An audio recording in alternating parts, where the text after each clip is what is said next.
اعوذ باللہ السمیع العلیم من الشیطان اللعین الرجیم بسم اللہ الرحمن الرحیم الحمد للہ رب العالمین والصلاة والسلام علی النبی الامی المکی المدنی القرشی التہامی الصادق الامین الذي ختم به النبیین وارسلہ رحمتا للعالمین البشیر المسدد والنذیر المؤید والسید الممجد ابی القاسم محمد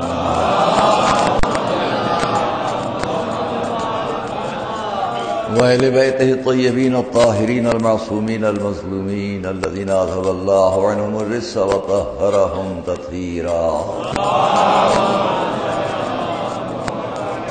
ولعنة الله على أعدائهم وقتلتهم وغاصبي حقوقهم أجمعين من الأولين والآخرين.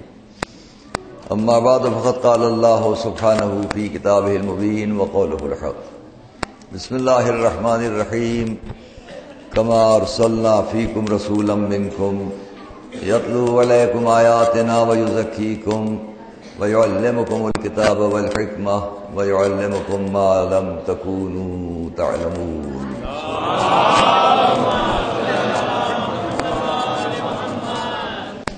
عزیزان گرامی، آج آخری گفتگو جو اس سلسلے کی ہے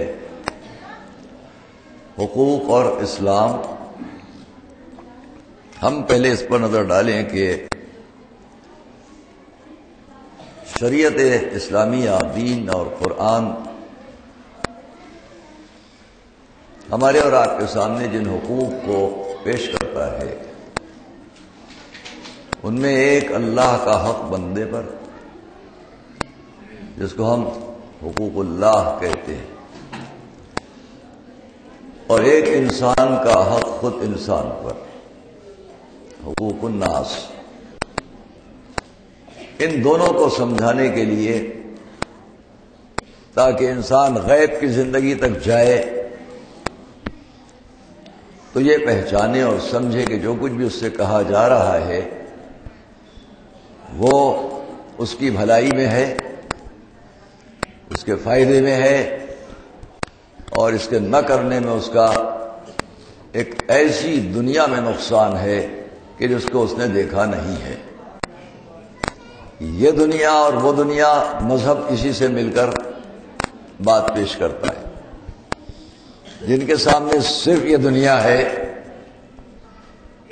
وہ آخرت کی باتوں کی طرف توجہ نہیں کر سکتے، لیکن جس نے اس پوری کائنات کو خلق کیا ہے وہ اپنے انسان کے لیے اس دنیا کی بات بھی بتلائے گا اور اس دنیا کی بات بھی بتلائے گا. صلوات محمد علیہ محمد.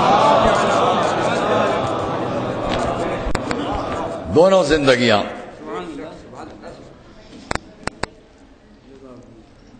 اور اس لیے جو بہت قابل غور و فکر بات ہے، میں نے وعدہ آپ سے کیا ہے کہ کچھ آج آپ کے سامنے تحریری طور پر بھی کوئی چیز پیش کروں گا.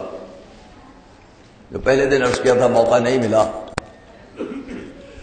لیکن آج کی اس گفتگو میں بہت ممکن ہے کہ آپ کے سامنے میں کتاب پیش کروں. کتاب کا نام نہیں لوں گا، آپ کے سامنے آئے گی، اور ایک تحریر ہے جس کو پیش کروں. ان دونوں چیزوں کو اگر ہم سامنے رکھیں گے تو بہت سے حقائق اور بہت سی باتیں ہمارے سامنے آئیں گی. ہر روز کی طرح شروع میں میں یہ کہہ دوں کہ روڈ پر، سڑک پر جو ہمارے مومنین مومنات ہیں، ڈسٹربنس ہوتا ہے وہاں، اور بہتر یہی ہوتا ہے کہ ابھی یہاں بہت جگہ ہے، آپ کا وسیع مدرسہ ہے، بہت جگہیں ہیں یہاں، مستورات کے بیٹھنے کے لیے بھی الگ پورا انتظام اور لوگوں کے لیے بھی، لہذا سڑک پر بیٹھ کر سننے میں توجہ بڑھتی ہے. آج کی اس آخری گفتگو میں ابھی آپ شبیہہ مبارک کی بھی زیارت کریں گے. بہتر یہ ہے کہ مدرسے کے حدود میں اگر بیٹھا جائے آ کر تو ثواب میں بڑا فرق بھی آئے گا. ایک صلوات محمد علیہ وسلم.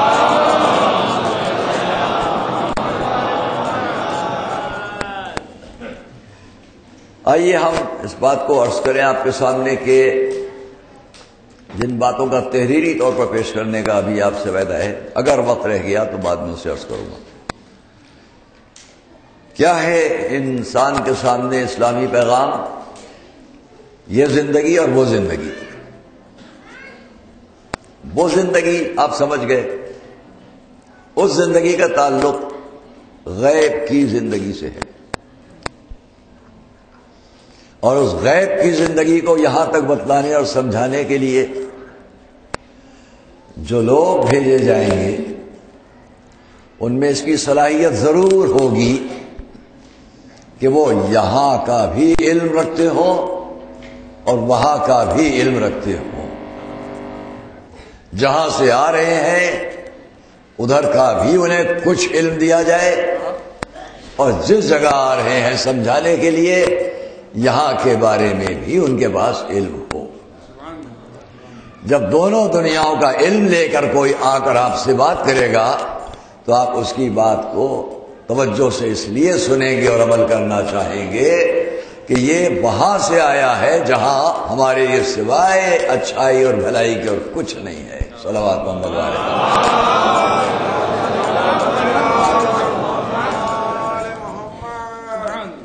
اب وہ جو ادھر سے آئیں گے ان کی پہچان ہمارے اور آپ کے درمیان کیا ہوگی؟ ہماری اور آپ کے لیے ان کے لیے جو پہچان ہے جس سے ہم پہچانیں یہ ادھر سے آئے ہیں، ایک لفظ بیچ میں آئے گی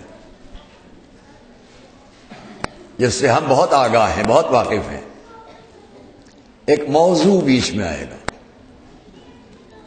ایک شناخت بیچ میں آئے گی. اسے یہاں سے شروع کروں گا اور آخر تقریر تک آپ کے سامنے وہ بات آئے گی. وہ شناخت کیا ہے، وہ پہچان کیا ہے؟ اللہ کی طرف سے جو اس کو دیا جائے گا اسے وحی کہا جائے گا. وحی و الہام. اور جو منصب اسے عطا کیا جائے گا اس منصب کو ہم چند لفظوں سے پہچان لیں گے. خلیفہ، نبی، رسول، امام، اللہ کے چنے ہوئے منتخب بندے، اور اس کی مرضی کو سمجھ کر بات کرنے والے بندے. ایک صلوات محمد علیہ.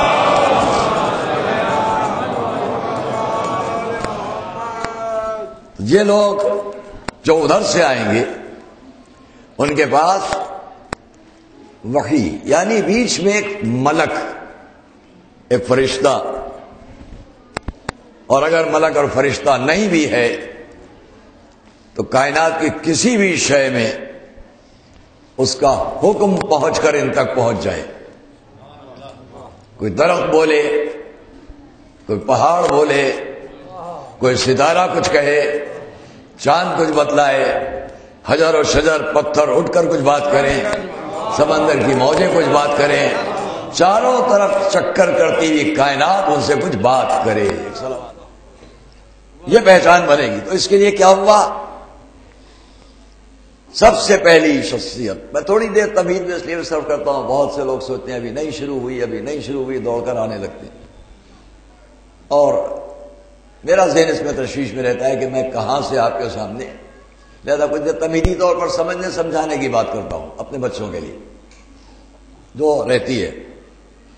آئیے، تو پہلی لفظ کیا ہے؟ جب اللہ نے ملائکہ سے کیا کہا؟ انی جاعل فی الارض خلیفہ.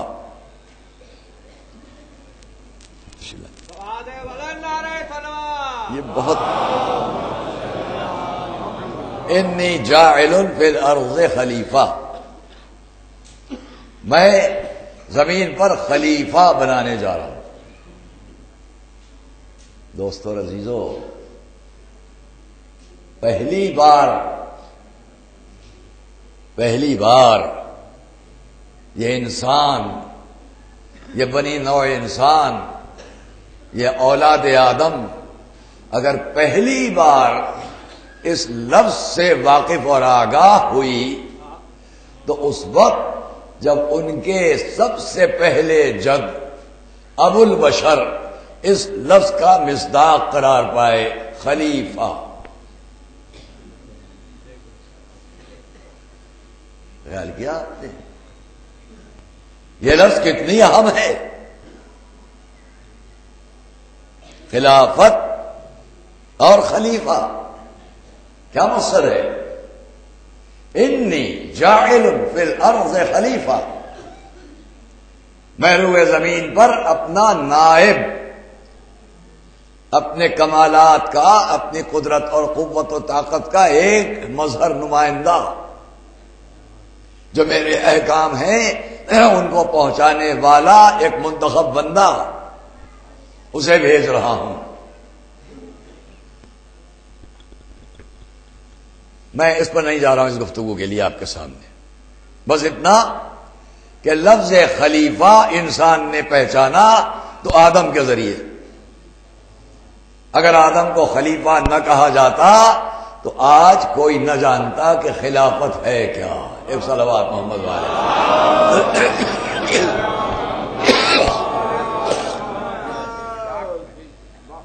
ماشاء اللہ ہمارے سامنے ان موضوعات پر وسیع نظر رکھنے والے افراد تشریف فرما ہے، جو خود بھی بہترین خطیب، بہترین مقرر اور کتابی زندگی سے واقف۔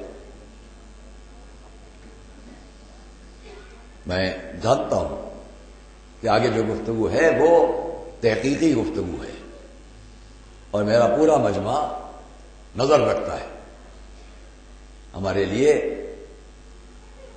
بعض مواقع پر یہ دل چاہتا ہے کہ جو قوم کی نمائندگی کرتے ہیں، دوسرے لوگوں میں جہاں تک ہم نہیں پہنچ پاتے وہاں تک ان کو بھی اللہ ہر طرح اور سرفراز کرے۔ ہمارے سامنے بیٹھے ہوئے ہمارے جناب انتظار حسین عابدی صاحب، ہمارے قریب بیٹھے ہوئے ہمارے محترم دوست اور بھائی جناب سپر رضی صاحب، گزشتہ روز ہمارے عزیز جناب جسٹس حیدر عباس صاحب، اور ہمارے اس پورے مجمع میں ایک سے ایک مفکر، سمجھدار، عالم، دانشور، قابل۔ لہذا آپ کے سامنے یہ گفتگو تحقیق کی ہے، اور اس میں ہمارے سامنے جو لفظ خلافت کی بات ہے، بس اس کو میں بہت جلدی سمیٹوں۔ اب حضرت آدم سے حضرت نوح تک، جب حضرت نوح تک بات آئی تو یہ دیکھتے چلیے گا، ادھر سے جس کو منتخب کیا جا رہا ہے اس کو ایک صلاحیت، ایک قوت، ایک طاقت بذریعہ وحی دی جا رہی ہے۔ بیچ میں یاد رہے کہ اس کے منصب کی ذمہ داری پوری ہونا ہے تو بیچ میں وحی کی بات رہنا ہے۔ وحی یعنی فرشتہ کچھ لائے اور بتائے، یا کوئی اور طریقے سے القاء ہو، اشارہ ہو، بہت تفصیلات ہیں یہاں۔ اب جو وحی کی بات ہے، اس نبی کی جب کوئی مخالفت کرے گا جو ادھر سے آیا ہے، بہت شروع توجہ کی جگہ، جو ادھر سے آ رہا ہے منتخب ہو کر، جب اس کی مخالفت کہیں بھی نظر آئے، میں آگے بیان کرتا چلا جاؤں گا، کہیں بھی سامنے ایک مخالف قوت طاقت نظر آئے تو یہ سمجھ لیجئے گا یہ اس نبی رسول کی مخالف نہیں ہے، اس کی مخالفت ان سے نہیں ہے، بلکہ اس کی مخالفت اس بات پر ہے کہ وہ اپنے سوا کسی اور دنیا پر، کسی اور جگہ پر یقین نہیں رکھتا۔ یعنی دوسری لفظوں میں وہ اس نبی یا رسول کا مخالف نہیں ہے، بلکہ خدا کا مخالف ہے، مانتا ہی نہیں ہے نہ خدا کو، نہ وحی کو، نہ الہام کو، نہ القاء کو، نہ اشارے کو۔ ایک صلوات محمد علیہ وسلم۔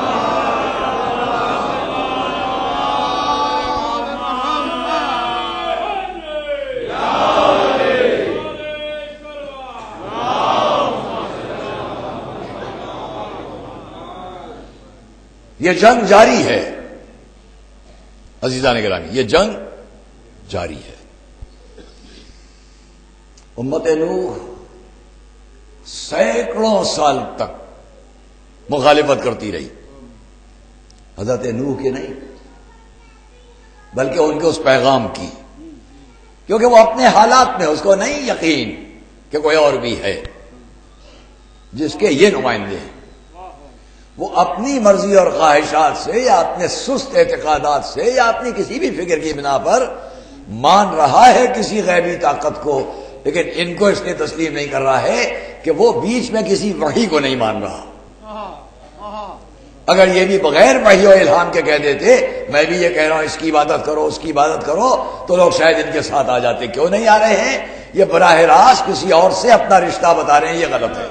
ایک صلوات محمد علیہ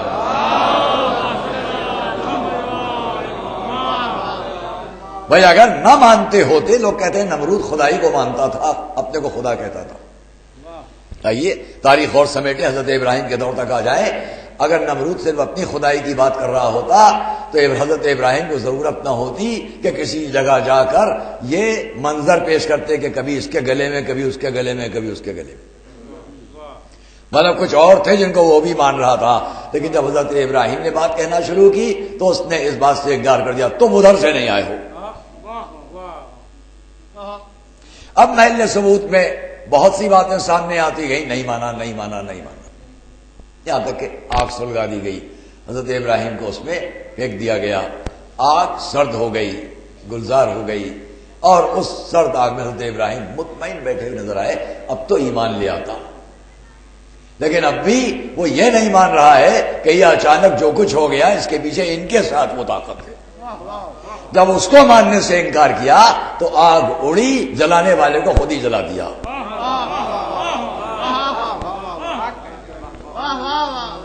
حضرت موسیٰ یہی منظر، نہیں مان رہا. حضرت موسیٰ کے دور میں وہ فرعونہ گزرے جن میں الگ الگ بہت سے فرعون، ذو نواس یمنی، بڑا واقعہ ہے کہ جب اپنے خادم کو جس کو بہت چاہتا تھا اس نے عبادت کرتے ہوئے دیکھ لیا، پوچھا کس کی عبادت کر رہے ہو؟ کہا اللہ کی. کہا کیا میری؟ اپنے کو اللہ سمجھتا تھا، خدا سمجھتا تھا. کیا میری؟ کہا نہیں، جس نے مجھے اور تمہیں دونوں کو پیدا کیا. برا لگا، اچھا یہ میرے سوا اور جو میں نہیں جانتا وہ یہ جانتا ہے. کیا ہوا؟ تیر چلاؤ، تیر واپس ہو گیا. پہاڑ سے پھینک دو، ہواؤں نے سنبھال لیا. آگ میں ڈال دو، آگ خاموش ہو گئی.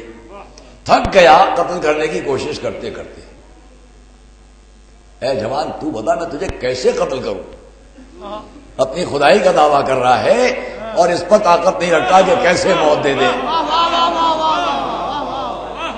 کہا قتل کرنا چاہتا ہے تو ایک کام کر، میری طرف تیر چلا، یہ کہہ کہ بسم اللہ رب ھذا الغلام، اس بچے کے خدا کا واسطہ دے کر شروع کر رہا ہوں. اور اس نے جب یہ کیا تو وہ نوجوان شہید ہو گیا. بعد میں اس کے واقعات ہیں، اور پھر بھی اس کو اطمینان نہیں ہوتا ہے. اب وہ لوگ کہ جو اس بچے کے دین اور ایمان پر تھے ان کو بلا بلا کے آگ میں ڈالا جانے لگا. آگ میں ڈالا، جس کو آپ قرآن میں اصحاب اخدود کا واقعہ پڑھتے ہیں. آگ میں ڈالا جاتا رہا. ایک ماں اپنی گود میں چھوٹے سے بچے کو لے کر آئی، کیسے جاؤں کیسے جاؤں، گود میں ماں اپنا نہیں خیال کر رہی بچے کا. بچے نے آواز دی ماں کی گود سے، مادر گرامی کیوں ڈرتی ہیں، اللہ محافظ داخل ہو جائیے. اب جو بچے کو لے کر آگ میں ماں تھامی تو بچہ بھی محفوظ، ماں بھی محفوظ. چاروں طرف دیکھنے والوں نے سمجھا اگر یہ حق پر نہ ہوتا تو یہ بچہ جل جاتا اور یہ ماں جل جاتی. ایک بچے نے وہ کام کر دکھایا جو بڑے بڑے نہ دکھا سکے تھے. صلوات محمد علیہ محمد.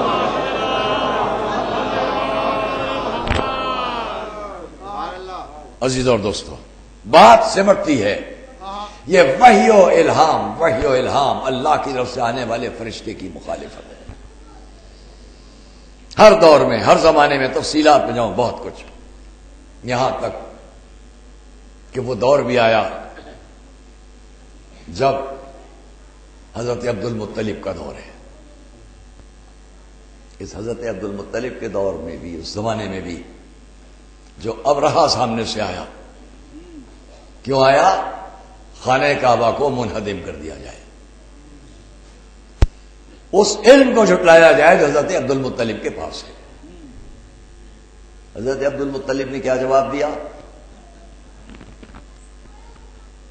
تم نے جو میرے ناقے لے لیے وہ واپس کر دو۔ کہا عجب ہے، اپنے ناقوں کی بات کرتے ہو، اس گھر کی بات نہیں کرتے۔ جواب دیا یہ میرا مال ہے، اس کی میں بات کر رہا ہوں، جس کا وہ گھر ہے وہ اس کی بات کرے گا۔ صلوات محمد وآل محمد پر۔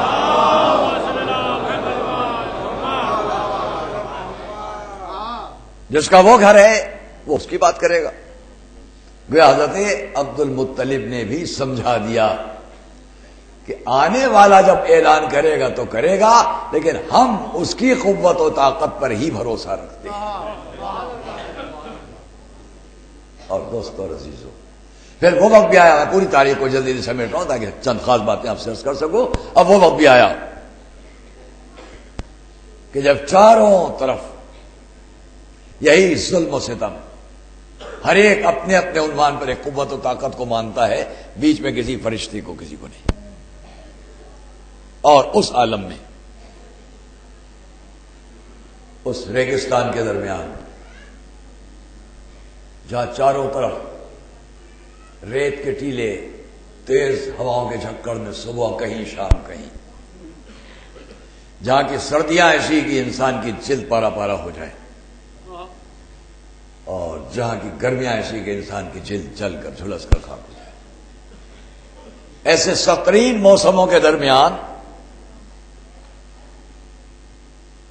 ایک ریت کے ٹیلے پر عبد المطلب کے خانوادے سے ایک فرد نے کھڑے ہو کر یہ اعلان کیا کہ میں تمہارے درمیان تمہاری فلاح کا پیغام لایا ہوں، اور میں تمہارے درمیان اس دین کی بات لے کر آیا ہوں کہ جب تک یہ دنیا باقی ہے میرا دین باقی رہے گا۔ یہاں پھر بہت توجہ، اب یہاں پھر وحی و الہام کو وسیلہ بنانے والے کا مقابلہ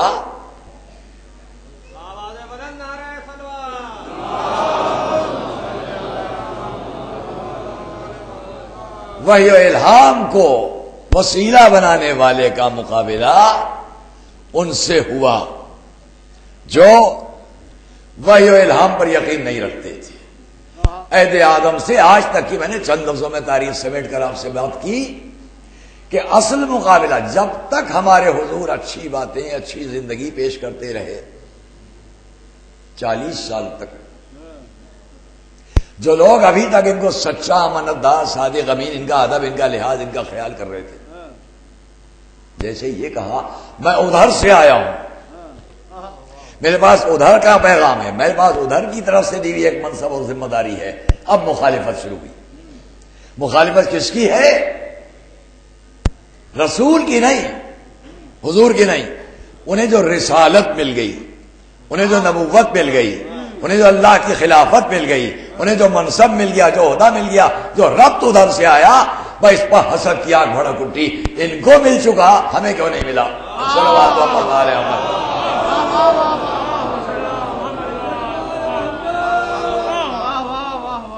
جہاں جہاں حضرات ہیں اور جہاں باہر ہیں سب اس بات کو توجہ سے سن رہے ہیں۔ پہلے میں اتنا چاہتا ہوں سب مل کر یہاں سے باہر تک صلوات بھیجیں محمد والے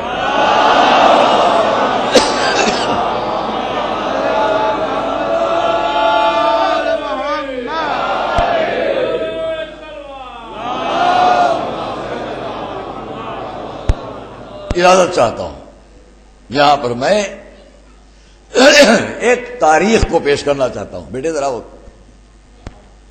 میں ایک کتاب آپ کے سامنے پیش کرنا چاہتا ہوں۔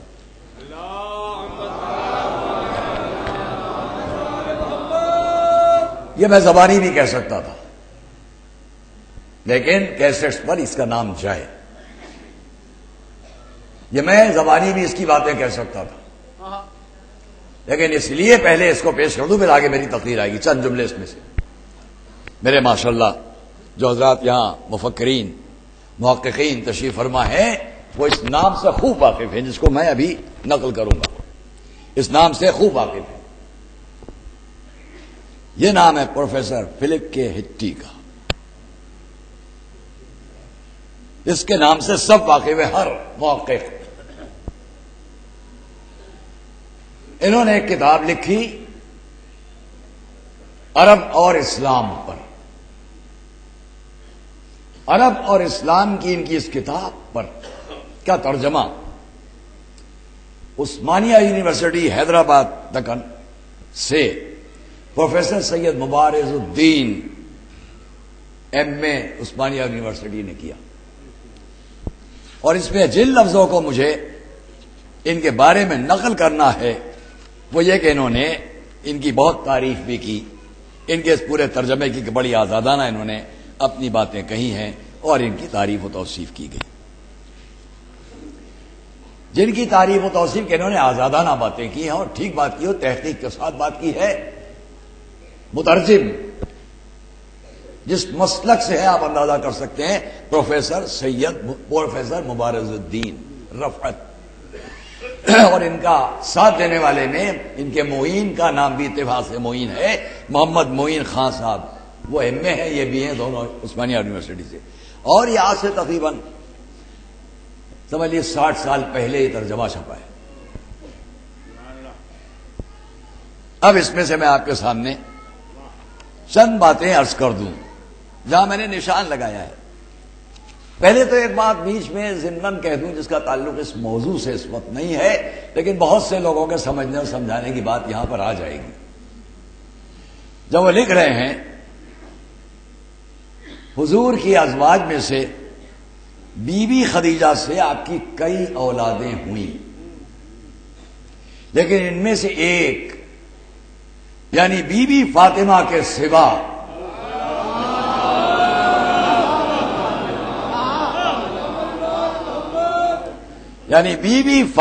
کے سوا جو حضرت علی کے نکاح میں دی گئی تھی، آپ کی تمام اولاد آپ کی زندگی میں انتقال کر گئی. اب کسی رشتے کی بات کہاں سے آ گئی؟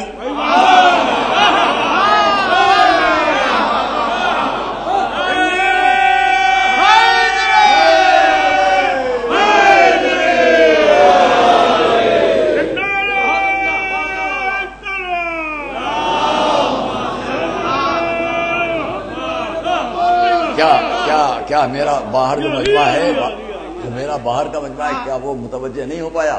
کیونکہ ان کی صلوات کی آواز خاموشی کے ساتھ ہے.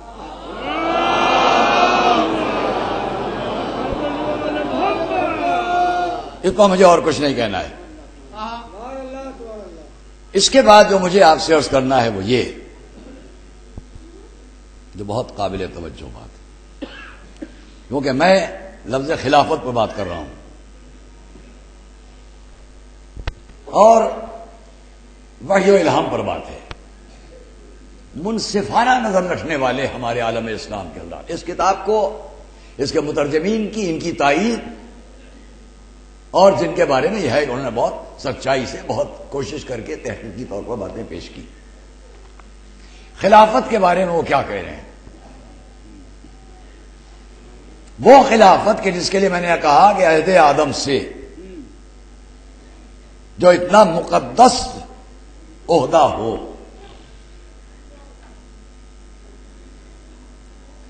قرآن میں ذی حیات مخلوق کی تصویر کشی ممنوع قرار دی ہے. یہ لکھ رہے ہیں. اس لیے اس زمانے کے مسلمان فقیہ ہر قسم کے تمثیلی آرٹ کے مخالف تھے، لیکن اس کے باوجود یہ فن ترقی کرتا گیا.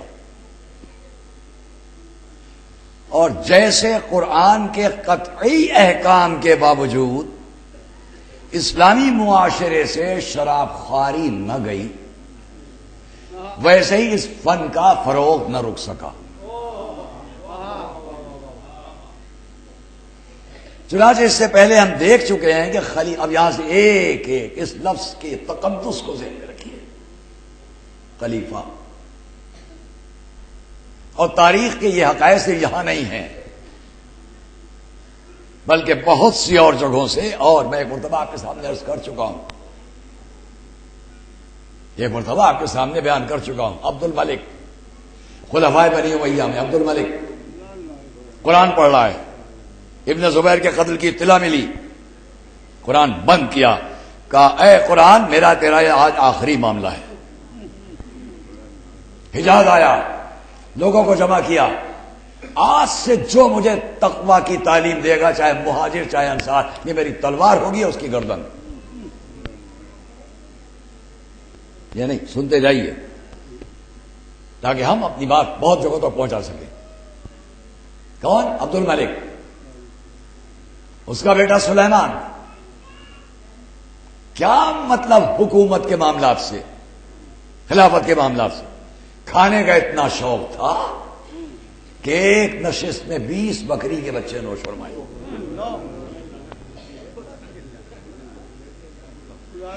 یہ اور جگہوں سے سنتے جائیے، سنتے جائیے تاکہ میری بات دوسروں کو جا سکے۔ 20 بکری کے بچے، آخری غذا ان کی کیا تھی؟ ایک بورا ابلے ہوئے انڈے، ایک بورا انجیر، دونوں نوش فرما لی، آخری غذا تھی۔ تاریخ میں جب ان کا لباس ہارون رشید تک پہنچایا گیا تو اتنے مہذب تھے کھانے میں کہ کوئی کرتا ان کا ایسا نہ تھا جس کی آستین شوربے میں رنگین نہ رہی ہو۔ رات کو جب لیٹتے تھے تو سرانے کھانا رہتا تھا، کب آنکھ کھل جائے کب بھوک لگ جائے، کب آنکھ کھلے اور کب بھوک لگ جائے۔ ان کے بھائی ولید، یہ میں الگ سے تاریخ جہاں سے آپ کے سامنے یہاں چند لفظ اس کے سامنے تاکہ آپ مرتبط ہو جائے۔ ولید ضد فرما رہے تھے معاذ اللہ کہ کعبے کی چھت پر بیٹھ کے شراب پیوں گا۔ ایک صلوات بھیج دیں محمد والے محمد پر۔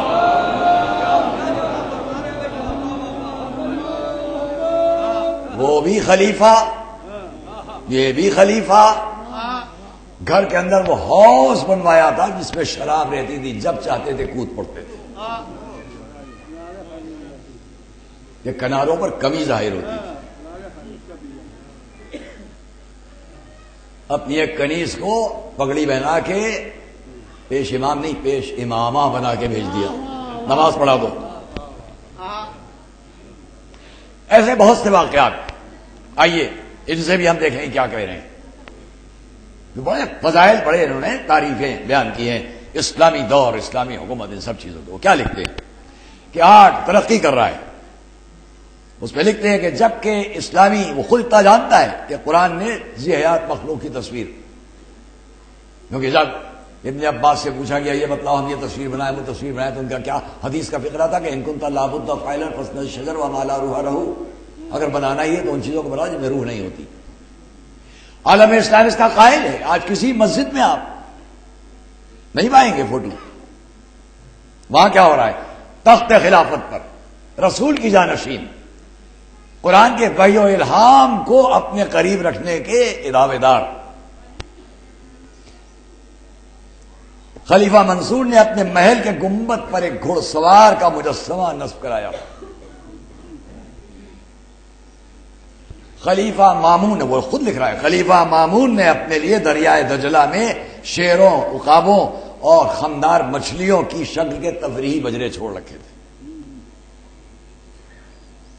خلیفہ مقتدر نے سونے چاندی کا ایک درخت تیار کرایا تھا جس کی 18 شاخیں تھیں۔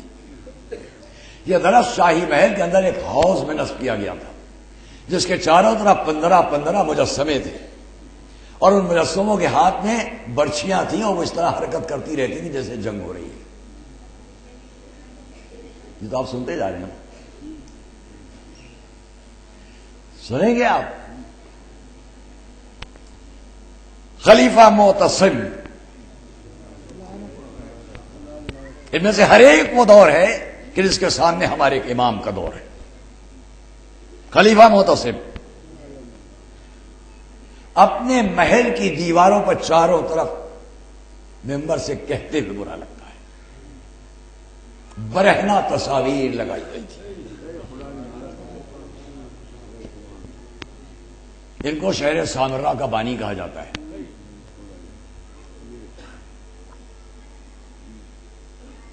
متوکل نے اپنے محل کے دیواروں پر، خلیفہ متوکل نے اپنے محل کی دیواروں پر نقش و نگار کرنے کے لیے بازنطینی نقاش مقرر کیے تھے، اور بہت سی تصویروں میں سے ایک جگہ کلیسا اور راہبوں کی تصویریں بنانے میں انہیں کوئی قباحت نظر نہیں آئی۔ ایک چیز اور سن لی اور بس بات کو ختم کروں۔ اسلام نے غنا اور موسیقی کو قرآن میں کتنی آیات ہیں، آج بھی ہر طرف تبلیغ ہوتی ہے، یہ نہ کرو، یہ نہ کرو، یہ نہ کرو۔ وہ کیا لکھ رہے ہیں؟ جیسے دربار دمشق پر موسیقی کے بارے میں فقیہوں کی ناپسندیدگی کا کوئی خاص اثر نہ ہوا، یہی حال بغداد کا رہا۔ ہارون رشید کے شستہ اور شاندار دربار نے سائنس اور آرٹ کی جیسی سرپرستی کی، ویسی ہی سرپرستی نغمہ اور موسیقی کی بھی کی، اور سرپرستی بھی ایسی کی کہ آسمان موسیقی کے نہایت تابناک ستارے اسی افق پر جگمگانے لگے۔ خلیفہ اس دربار کے سایہ عاطفت میں بہت سے تنخواہ یاب مغنی اور گانے والے لونڈی اور غلام پروان چڑھ رہے تھے۔ انہی لوگوں نے دنیا کو ان بے شمار عجیب و غریب افسانوں کے موضوعات فراہم کیے جنہیں الف لیلہ نے اپنے سیاحت میں جگہ دی ہے۔ خلیفہ ہارون رشید کی سرپرستی میں گانے بجانے کے ایک جلسے میں ایسے 2000 مغنیوں اور مطربوں نے حصہ لیا۔ اسلام، شریعت، قرآن، خلیفہ، یہ جملہ سنیے گا۔ اسی خلیفہ کے بیٹے امین نے بھی ایک رات اپنے محل میں ایک ایسا ہی جلسہ ترتیب دیا کہ اس جلسے میں قصر شاہی میں رہنے والے تمام مرد اور عورتیں ساری رات رقص کرتے رہے۔ بہت کچھ ایسے چھوڑتا ہوں، دے دیجیے بچے، دے دیجیے۔ جب صلوات بھیجے محمد والے میں، آپ نے خیال کیا خلافت اللہ کی نیابت، خلافت اللہ کے رسول تک، اور خلافت جب اللہ کے رسول نے اس پیغام ربانی کو اس ریت کے ٹیلے پر کھڑے رہ کر اعلان کیا، آج جب تک دنیا باقی میرا دین باقی، تو وحی و الہام کے مخالفین نے جب رسول کو ستانا شروع کیا، اذیتیں دینا شروع کی، آپ نے مکے سے ہجرت فرمائی مدینے کی طرف، بس جہاں جہاں مدینے کی طرف ہجرت فرمائی، اور جب مدینے آ کر رہ لیے تو اس وقت میں بھی جو وحی و الہام اور اللہ کے اس رسالت اور نبوت کے مخالفین تھے، انہوں نے لشکر کو ترتیب دیا، مدینے میں آ کر حملہ کیا۔ اس کی سربراہی کون کر رہا تھا؟ ابو سفیان۔ سنے جائیے، ابو سفیان۔ اب میں اپنی تقریر کے ثبوت میں چند جملے پیش کروں گا، ابھی جو آپ کے سامنے سب کچھ عرض کیا۔ ابو سفیان لشکر لے کر آتا ہے، حضور عالم اسلام منصفانہ غور کرے، یہاں سے میری بات کو بھلائیں گے نہیں آپ، میں نے کچھ تاریخ کے حقائق تاکہ ہم پہچانیں کہ کتنا مقدس منصب ہے خلافت، اور اس مقدس منصب کے مقابلے میں اس بات کو آسانی سے فکر کر کے نہ نکل جائیے گا۔ جہاں تک میری آواز جائے، میں اپنے مجمع سے نہیں کہہ رہا ہوں، جہاں تک میری آواز یہ جائے ان وسائل سے جو الیکٹرانک میڈیا کے ذریعے جاتے ہیں، جب بدر کے میدان میں 440 کلومیٹر مکے سے چل کر ابو سفیان آیا،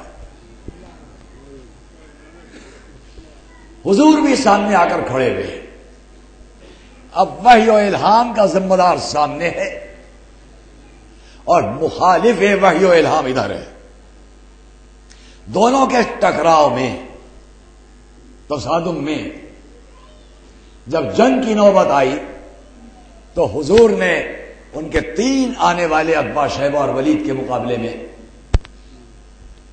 3 انصار بھیجے، کہا نہیں ان سے ہم مقابلہ نہیں کریں گے، ہمارے برابر کے بھیجو، جنگ نہیں پڑھوں گا، بس 2-3 جملے، ہمارے برابر کے بھیجو۔ کیوں کہا؟ کیونکہ ان کے ذہنوں میں یہ تھا کہ ورنہ ایک بھیجتے، عرب کا قاعدہ یہ تھا کہ پہلے انفرادی جنگ ہوتی تھی، پھر غلبے والی جنگ، یلغار والی جنگ۔ ابھی انفرادی بات ہے، ان کے بہادر ان کے بہادر، اور پھر مقابلہ ہونے کے بعد میں تو کبھی کبھی عرب کا قاعدہ تھا ایک اور ایک سامنے آتا تھا، جیسے جنگ احزاب خندق میں خالی عمرو بن عبد ود آیا، مگر یہاں شاید ان کی چالاکی اور ہوشیاری تھی مکے والوں کی کہ جانتے تھے سامنے کا حال، اس لیے ایک نہیں دو نہیں تین افراد بھیجے کہ رسول کے لشکر میں لڑنے والے ایک ہی تو ہیں، بہت سے بہت کوئی نکلے گا تو حمزہ آئیں گے، اور اگر کوئی اور بھی آ سکا اس ہمارے معاشر اور برابر کے یعنی بنی ہاشم کے خاندان سے نکل کوئی اور بھی آ سکا تو بوڑھے ابو عبیدہ آئیں گے رسول کے چچا، ان کے سوائے ان کا لڑنے والا کون؟ انہوں نے دیکھا سامنے سے حمزہ آئے، دلوں کو اطمینان ہوا، جن کو سمجھ رہے تھے وہی آئے، پھر دیکھا ایک بوڑھے رسول کے صحابی بھی، عزیز بھی، چچا بھی، جناب ابو عبیدہ آ گئے، اور دل کو طاقت پہنچی، جیسا سوچا تھا ویسے ہی ہے کہ اتنے میں زمین لرزی، فضا کانپی،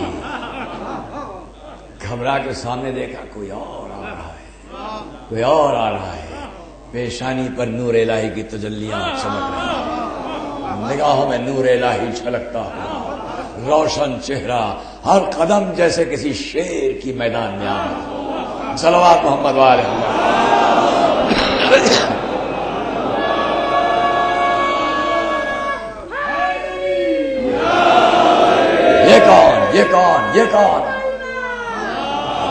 یہ کون آ رہا ہے؟ میں کبھی کہہ چکا ہوں، شاید جذباتیت میں کہوں، پوچھا ہوگا آپس میں جو پیچھے کھڑے ہوئے ہیں، یہ کون آ رہا ہے، یہ کون آ رہا ہے؟ ایک نے دوسرے سے جواب دیا ہوگا، بھول گئے اس کو، کم سینی میں اسی نے تو اس ابو جہل کے منہ پر تماچا مارا تھا جو آج تک چہرہ ٹیڑھا ہے۔ صلوات محمد والے احمد۔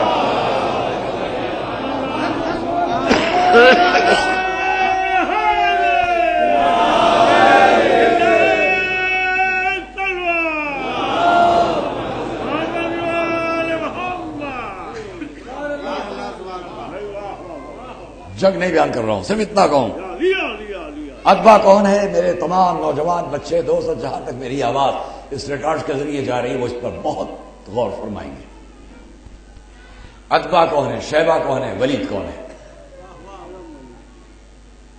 اور بھی اس میدان میں ہیں، ان کے نام بھی لے لوں۔ ان میں ایک عمرو کا بھائی ہے، ایک خالد بن ولید کا بھائی ہے، ایک بڑے بڑے نام جن کے آپ لیتے ہو ان میں سے ایک کے ماموں ہیں اور ایک کا بیٹا ہے، یہ سب بڑے نام ہیں۔ اتبا شیبہ ولید کون ہیں؟ میرے عزیز تمام جہاں جہاں سنے، بڑے منصفانہ طور پر غور کریں، میں تعصب کے لیے نہیں پڑھ رہا ہوں، کوئی عصبانیت جگانے کے لیے نہیں، بلکہ نظر انصاف کو سامنے لانے کے لیے بات کر رہا ہوں۔ کون کون مقابلے پر ہیں وحی و الہام کے؟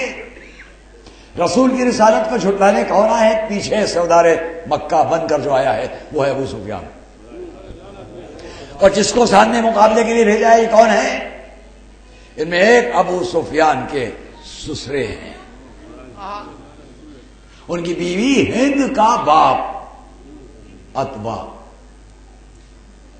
ایک انہی کا بھائی اتبا کا شیبہ، ایک اتبا کا بیٹا ابو سفیان کا برادر نسبتی، ان کی بیوی ہند کا بھائی، اور ان کے بیٹے معاویہ کا ماموں، اور یزید ان کے بیٹے کا نانا جس کا نام ہے ولید۔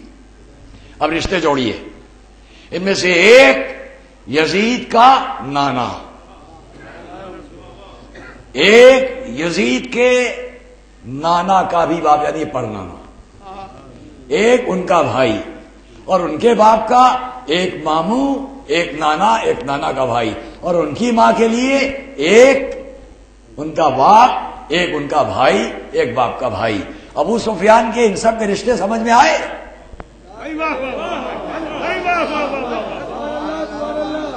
ایک صلوات پڑھیں تو عرض کروں۔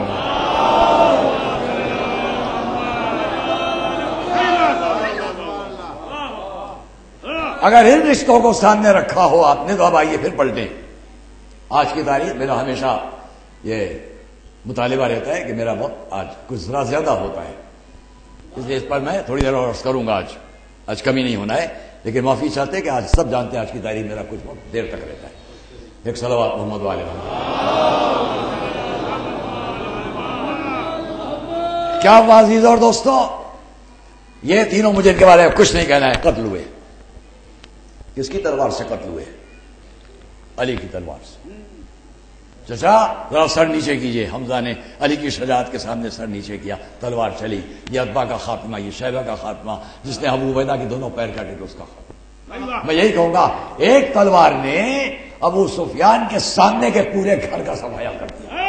صلوات محمد والے محمد.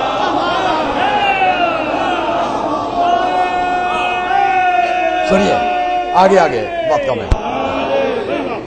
اب وہ بتایا کہ جنگ مغلوبہ شروع ہوئی. جب جنگ مغلوبہ شروع ہوئی، سامنے سے لشکر امٹ کر چلا. ادھر سے میرا اور آپ کا مولا علی تلوار کھینچ کر خود لشکر پر اب ٹوٹ پڑے. تم آ رہے ہو، لو جواب لو. لیکن عرب کا قاعدہ تھا کہ جب کوئی میدان میں آتا تھا تو جنگ کرنے سے پہلے ایک رجس پڑتا تھا، اور یہ رجس وہ ہوتا تھا جس میں وہ اپنی کسی خاص صفت کو پیش کرتا تھا. میں اس کا بیٹا، میں ایسا بہادر، میں نے یہ کیا، میں نے وہ کیا. سارا فائدہ عربی کے اشعار کرتا تھا. وہ خلافت اور وہ وحی و الہام جو عہد آدم سے یہاں تک آئی. اب پہچانو کہ سامنے کون آیا. علی ادھر کیا کر رہے ہیں. جب علی نے جنگ مغلوبہ کا جواب دینے کے لیے حملہ فرمایا تو تاریخ میں رجس موجود ہے. پڑھو، غور سے دیکھو اور سمجھو. جب علی کا رجس کیا ہے؟ رسول کی رسالت اور وحی الہی کو جھٹلانے والوں پر خدا کی لعنت. علی نے بتلا دیا کہ میں وحی الہی اور رسول کی رسالت کی حفاظت کے لیے جنگ کر رہا ہوں، اور یہ وحی الہی اور رسول کی رسالت کو مٹانے کے لیے آئے ہیں. بدر کی جنگ بنیاد بنی وحی الہی اور رسول کی رسالت کو بیچ میں رکھ کر بات کریں آپ.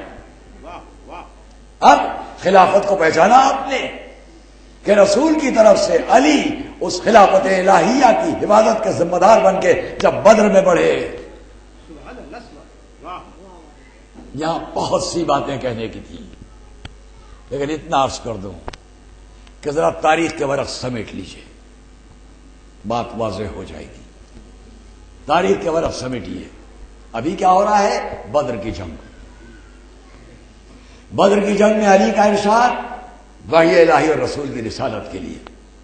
سامنے والے اس کے مخالف، جن میں سر فہرست ابو سفیان اور اس کا جو گھرانہ بھی آپ کے سامنے آیا.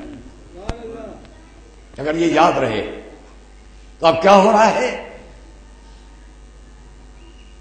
کمی رہ جائے گی اگر میں یہاں کا ایک منظر جو علامہ سیوطی نے نقل کیا اسے نہ پیش کروں. علماء اسلام میں بڑی شخصیت خود علی کی زبان سے نقل کرتی ہے، میرے مولا کی زبان سے. لما کان یوم بدر قاتلت شیئا من القتال ثم جئت سرعا الى النبی لانظر ما فعل. میں ان کی عبارت نقل کر رہا ہوں. علی فرما رہے ہیں لما کان یوم بدر قاتلت شیئا من القتال ثم جئت سرعا الى النبی لانظر ما فعل واذا هو ساجد يقول يا حي يا قيوم ثم رجعت الى القتال ثم جئت الى النبي لانظر ما فعل وهو يقول هكذا ثم رجعت الى القتال ثم جئت الى النبي وهو مثل ذلك. علی فرما رہے میں میدان جنگ میں کچھ جنگ کر رہا تھا کہ مجھے خیال آیا چل کر دیکھوں میرا بھائی کیا کر رہا ہے. میں تیزی کے ساتھ اپنے نبی تک آیا کہ کیا کر رہے ہیں. میں نے دیکھا وہ سجدے میں ہیں اور یہ کہہ رہے ہیں یا حیو یا قیوم یا حیو یا قیوم. علی کہتے ہیں میں پھر میدان کی طرف پلٹا، پھر میں نے کچھ جنگ کی، پھر خیال آیا، پھر پلٹ کے اپنے بھائی تک آیا کہ اب کیا کر رہے ہیں. دیکھا ابھی تک وہ اسی سجدے میں ہے. پھر میدان میں گیا، پھر جنگ کی، پھر کچھ جنگ کرنے کے بعد پھر رسول تک آیا، دیکھا ابھی تک وہ سجدے میں ہے. یا حی یا قیوم کہہ رہے ہیں. اب علی کا فقرہ سنیے گا. ففتح اللہ علیہ، یہاں تک کہ اللہ نے انہیں فتح عطا کر دی. خاموشی سے سنا ہے آپ نے، ابھی آپ بے چین ہو جائیں گے. سچ بتلائیے، جب اتنی بار علی میدان سے گئے اور آئے تو علی کو دیکھنے کوئی اور کیوں نہ آیا جس کے دل میں محبت تھی، وہ دوڑ دوڑ کر آ رہا تھا. دوسرا فقرہ سنیے، دوسرا، اور بے چین آپ ہوں گے. اسی سے پہچان لیجیے گا کہ میدان جنگ علی کے لیے کیسا کھیل تھا. یہ جانا، یہ آنا، یہ جانا، یہ آنا. تیسرا سنیے، تیسرا جملہ سنیے، بات ختم کر لو. علی نے تلوار چلانے کے بعد جب آخری فقرہ کہا، ابھی تک رسول سجدے میں، ابھی تک رسول سجدے میں، ابھی تک رسول سجدے میں، یا حیو یا قیوم. اب علی کہتے ہیں یہاں تک کہ اللہ نے انہیں فتح کی، عطا کی. عالم اسلام غور کرے، اگر کوئی معاذ اللہ چھوٹے ظرف کا ہوتا تو کہتا میں نے تلوار میں اتنی، میدان میں اتنی تلوار چلائی کہ اللہ نے مجھے فتح دے دی. لیکن یہ ظرفیت ہے علی کی کہ پلٹے تو یہ کہا میری تلوار سے بدر فتح نہیں ہوا، رسول کے سجدے سے فتح ہوا. صلوات محمد علیہ محمد.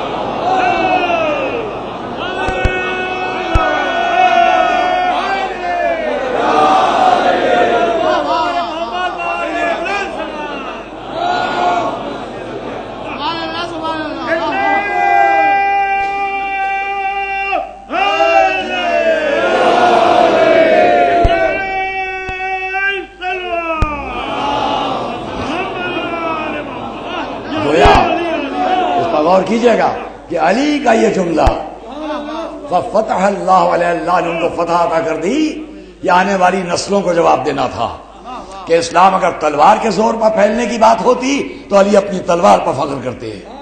لیکن اسلام وحی و الہام اور روحانیت کا دین تھا، رسول کے سجدے کو مقدم کیا جا رہا ہے، اپنی تلوار کو نہیں. کیونکہ مقابلہ ان سے ہے جو تلوار پر یقین رکھتے تھے، اور ادھر وہ لوگ ہیں جو اللہ کی وحی پر یقین رکھتے ہیں. اس کا انعام بھی ملا، اور وہ انعام اس طرح ملا کہ خود مولا فرماتے ہیں فلما ہزم اللہ اعداءہ، جب اللہ نے اپنے دشمنوں کو شکست دے دی تو رسول نے محبت سے مجھے اپنے گھوڑے پر بٹھایا. اس میدان جنگ میں رسول اپنی محبت کا اور کیا ثبوت دیتے؟ گھوڑے پر بٹھایا. میں کہوں گا انعام کا سلسلہ شروع سے بعد تک دیکھتے چلے جائیے، اس لیے کہ ہر جگہ جو ساتھ دے رہا ہے اسے ہر جگہ انعام بھی تو ملتا جائے. ذوالعشیرہ نے ساتھ دینے کا وعدہ کیا تھا، آج سے تم میرے خلیفہ، آج سے تم میرے جانشین، آج سے تم میرے. شب ہجرت جب ساتھ دینے کا طریقہ اختیار کیا گیا تو مرضی رب کے مالک. بدر میں اگر ساتھ دیا تو رسول نے گھوڑے پر سوار کیا. احد میں اگر ساتھ دیا تو آسمان سے پھر انعام ملا، لا فتح الا علی لا سیف الا ذو الفقار. خیبر میں اگر ساتھ دیا تو پھر انعام آیا، وہ اللہ کا پسند کرنے والا دوست، اللہ اس کو دوست رکھنے والا. جب فتح مکہ میں ساتھ دیا تو پھر انعام ملا، دوش مبارک کو سوار کر لیے گئے. جب واپسی میں حج کے موقع پر ساتھ دیا تو رسول نے آخری اعلان کا اعلان کیا، ہاتھوں کو بلند کر کے کہا من کنت مولا فہذا علیہ.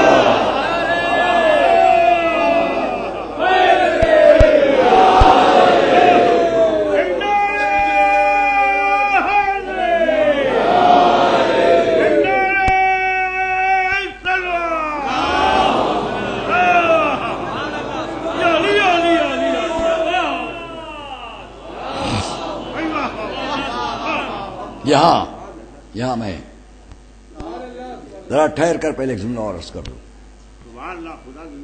اور وہ یہ ہے اس ہندوستان میں، بھارت میں، جہاں اللہ کا شکر ہے کہ ہم کو مذہبی حقائق بیان کرنے میں کوئی جھجک نہیں ہوتی.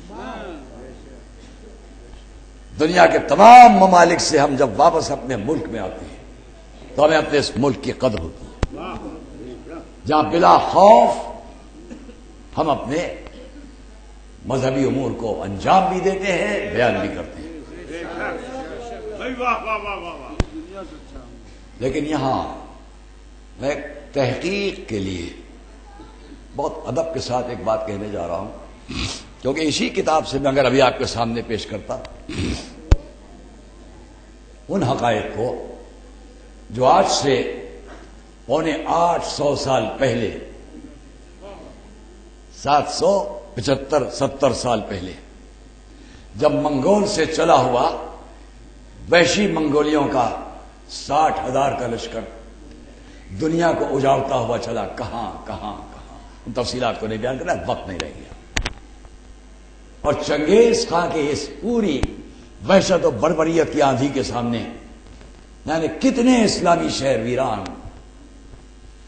جب راستے میں واپس چلا گیا تو کچھ عرصے کے بعد اس کا پوتا ہلاکو خان چلا، اور پھر اس نے بغداد کو پائے تو بنانا چاہا تھا. یہ خیال رہے کہ یہ وہ آندھی تھی قتل و خون کی جس نے چین اور روس کہاں کہاں اپنے نشانات چھوڑے تھے. اور جب اس دور کے خلیفہ مستنصر کو بھی اس نے شکار بنایا، وہ گئے اپنی خلافت کی دہائی دینے کے لیے، میں ان کے تمام افراد کے، ہلاکو نے سب کو قتل کیا.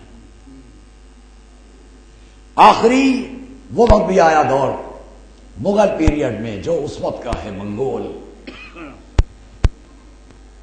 کہ جن میں 60واں خان وہ تھا کہ جس میں اسلام ان کے درمیان پھیلا. اگر اس تاریخ پر آپ تفصیل سے نظر ڈالیں گے تو آپ اس بات کو سمجھ لیں گے. آج سے تقریباً 550 سال پہلے اس ملک میں مغل دور شروع ہوا، اور میں تفصیل سے بیان کرتا تیمور نے کیا کیا، بابر نے کیا کیا، اکبر نے کیا کیا، جہانگیر نے کیا کیا، اورنگزیب نے کیا کیا، شاہجہاں نے کیا کیا وغیرہ. مگر آج اس کا وقت ہی نہیں ہے. میں اتنا عرض کروں جس کے لیے زحمت دے رہا ہوں بہت ادب کے ساتھ، میرا ایک اپنا ذہن بنا ہے، نظریہ بنا ہے، غلط ہی ہو سکتا ہے لیکن میں تحقیق کی دعوت دیتا ہوں، تحقیق کی دعوت دیتا ہوں ان تمام افراد کو جو ہندوستان میں اپنے نام کے ساتھ کوئی بھی سلسلہ وابستہ کر کے چلتے ہیں. مثلا میں تقوی، مثلا یہ رضوی، عابدی، نقوی، تقوی، نقوی، سادات. ذرا یہ خیال کیجئے گا کہ ان وحشی تاتاریوں کا ہے جو ورثے میں آخر میں باتیں آتی ہیں، وہ اس ہندوستان میں بہت 550 سال پہلے سے شروع ہوئی. وقت نہیں ہے اس لیے میں آپ کو صرف یہ دکھا رہا ہوں، بیان نہیں کروں گا. یہ میں اپنی جیب میں یہ بھی لکھ کر لایا تھا کہ میں تفصیلات تھے کچھ، اور ان تفصیلات کے ذریعے میں آپ کو سلسلہ بر سلسلہ نام بنام یہ بات بتلاتا کہ اگر یہ نقوی بیٹھے ہیں، یہ رضوی اور تقوی بیٹھے ہیں، اس جگہ جو حسینی، حسنی، جعفری، زیدی، عابدی، ان کے سلسلے اس ہندوستان میں تقریباً 1000 سال پرانے ہیں.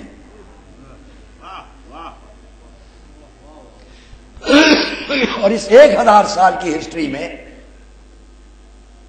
ہم جو نام پیش کرتے، میں نے ای ٹی وی کی مجلس میں روحانی سلسلہ بیان کیا تھا، اور آج کی اس مجلس میں نسبی سلسلہ بیان کرتا، لیکن اب وقت نہیں ہے. بھائی اتنا یاد رکھیے گا کہ اس نسبی سلسلے میں بھی مثلا یہ سرکار مفتی اعظم کس کے بیٹے، وہ کس کے بیٹے، سرکار نذیر الملت کس کے بیٹے، وہ کس کے بیٹے، مکتوبی شکل میں تصدیقوں کے ساتھ، تصدیقات کے ساتھ ان کا سلسلہ نسب پوری تفصیل اور تصدیق کے ساتھ، میں پورے یقین کے ساتھ کہہ رہا ہوں، بیان کرتا کہ ان کا سلسلہ جا کر حضور سے ملتا ہے. اس ہندوستان میں رہنے والے بہت سے سادات کا سلسلہ نسب، یہ ان کے بیٹے، یہ ان کے بیٹے، یہ ان کے بیٹے، اور وہ جو چلے جا رہے ہیں سلسلے، وہ بھی کوئی معمولی نہیں ہے، کیونکہ بیچ میں وہ بڑے بڑے نام آئیں گے کہ جو نام علمی زندگی کا ایک کوہ گلا، ایک وقار بن کر نمایاں تھے. صرف ایک ہی نام بتا دوں، جاؤ آگرے جا کر دیکھ لو کہ اکبر نے کسے کس طرح سے معین کیا تھا کہ قاضی نور اللہ شوستری قاضی نور اللہ نہیں ہے. تم نے قاضی نور اللہ کو ان کے عقیدے کی بنیاد پر قتل کر دیا کتاب دیکھ کر، اور جو کتاب انہوں نے لکھی تھی اسے ختم نہ کر سکے.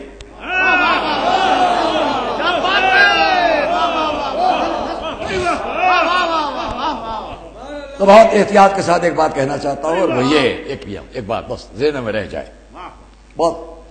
بہت ادب کے ساتھ ذہنوں میں رہ جائے. دیکھیے ہندوستان میں جتنے نام بھی ہم منسوب کریں، چاہے وہ کوئی بھی کرے، میں باقی نام نہیں لیتا، باقی نہیں کہتا، سلسلہ نسب جو جس سے وابستہ کر کے بات کرے، جو جس سے جہاں وابستہ کر کے بات کرے، ہم ان کی اولاد، ہم ان کی اولاد.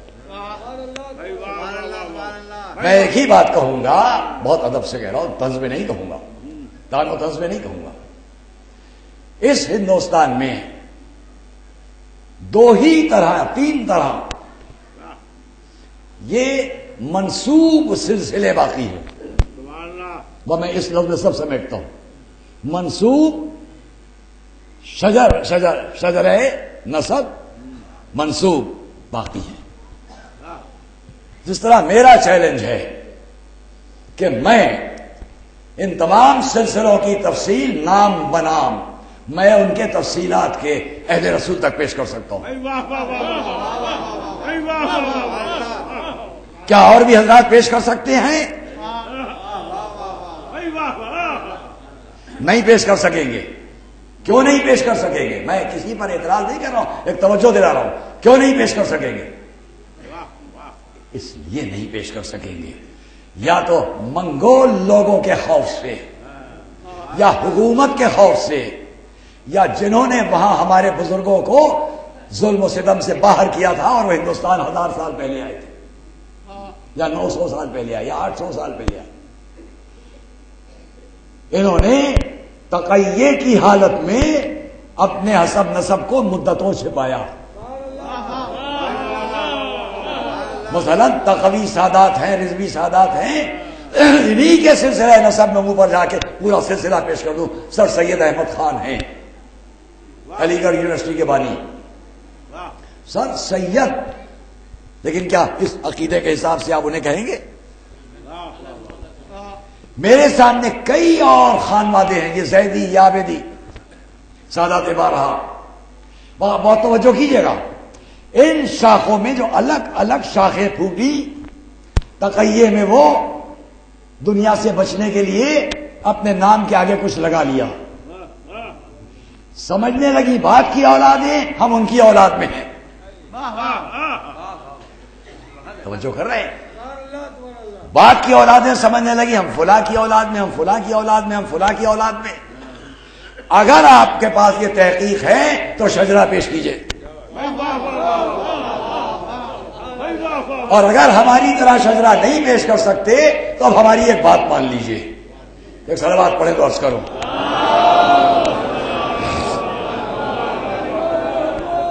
ہماری ایک بات مان لیجئے، اور وہ بات یہ ہے کہ بہت ممکن ہے آپ بھی ان میں سے کسی ایک شاخ سے مرتبط ہو کر اسی شجرے میں پہنچتے ہو، مگر آپ کے بزرگوں نے تقیتاً جو اختیار کیا وہ آپ کو یاد رہ گیا.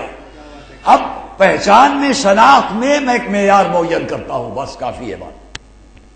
معیار میں، پہچان میں ایک صفت دیتا ہوں، آگے اپنے حسب نسب کو ہم لوگ تحقیق کر کے یہ سمجھ لیں کہ کہاں وابستہ ہو سکتے ہیں. پہچان ایک دوں گا، یاد رکھنا جہاں جہاں اہل بیت کا ذکر سنو، حسین کا ذکر سنو، آنکھیں نم ہو، دل میں محبت کا جذبہ اندے، سمجھ لینا سلسلہ ملتا ہے. اور جہاں یہ نہ ملے سمجھنا ابو سفیان سے سلسلہ ملتا ہے.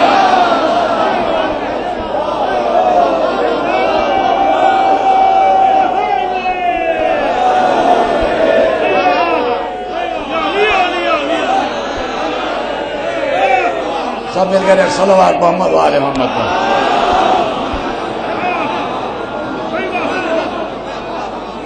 آپ تحقیق کریں، میں طنز کے لیے نہیں عرض کر رہا ہوں، اس لیے کہ دل میں جہاں کسی کے پاس محبت کا جذبہ نمایاں ہو، پہچان لینا تقیے میں اوپر رہ گئے، سلسلہ ضرور انہیں سلسلوں میں کہیں ملتا ہے۔ تذکرے نہیں کر رہا، میں نے عرض کیا تان و تذکرے نہیں کر رہا، میرا ایک نظریہ ہے، تحقیق کر لیجیے گا، تحقیق کر لیجیے گا، تحقیق کر لیجیے گا۔ ہو سکتا ہے کہ اگر اوپر کی تحقیق نہ ہو تو میری اس تحقیق کو سامنے رکھ کر سوچیں۔ بس ایک صلوات محمد والے۔